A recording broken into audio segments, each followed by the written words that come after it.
Good morning and welcome to St. John Lutheran Church. I'm Pastor Davidson, the shepherd here at St. John. And if you're looking for a church home, welcome home. We're excited to have you with us today for our daily devotional. Our devotional today, it comes from us in the Gospel of Matthew, chapter 5. This is verse 17 and following. Hear the word of the Lord. Do not think that I have come to abolish the law or the prophets. I have not come to abolish them, but to fulfill them.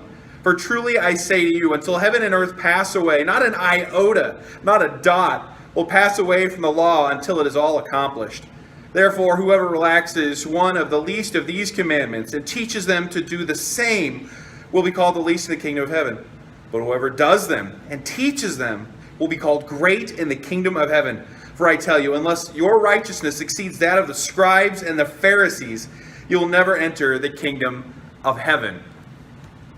You know, there's an old story about a bunch of monks in a monastery, and every day before worship, before they got up bright and early to pray, they would go outside and they'd ring the bell. Very similar to what we do here at St. John before worship. We'd go out and we ring the bell. Well, as the elder monk that goes up and rings the bell, one day a stray dog came in, and he was looking rough. He was hungry, he was tired, he needed something to drink, so coming in a little late to church, the monk went and got him some food and some water out of the pantry. He fed the poor animal, but then he kept barking and barking and barking, and it would have ruined the prayer life of the monks. And so he gave him some more food and some more water until he was satisfied, and he didn't want him to get hurt, so he brought him into the rectory, and he sat him down in a nice, comfortable place and made him a bed. And then after worship, when all the monks came out, they pet the dog, and then the dog wanted to go out, so they let him out, and he disappeared.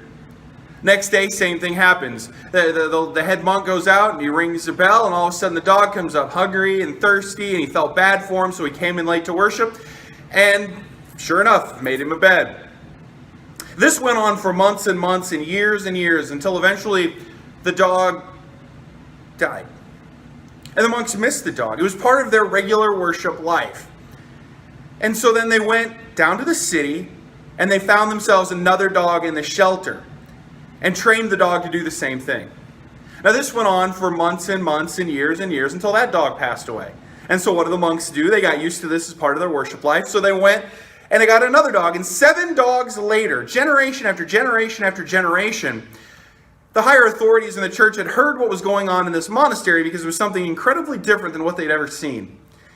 And so they came in and they started talking about it, and they started writing all these theology books about how this dog is a part of worship and how it needs to be part of bringing in the other. And they start doing all of these conversations about this dog.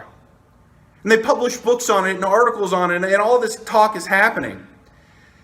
You see, it's interesting. Too often in church, we talk too much about Jesus.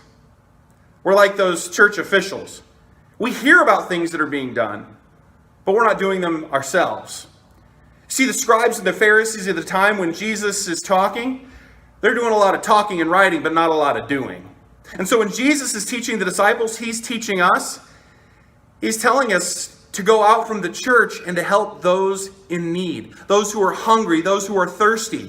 A great reference this week, if you're looking at it, is Matthew 25, the parable of the sheep and the goats.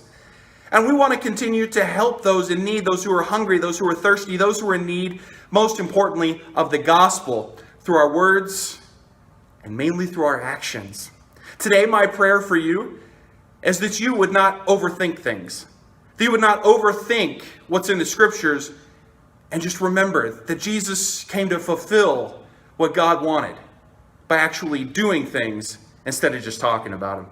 May that God of grace continue to walk with you and strengthen you now, today, and always. And in Jesus' name, all God's people said, amen and amen.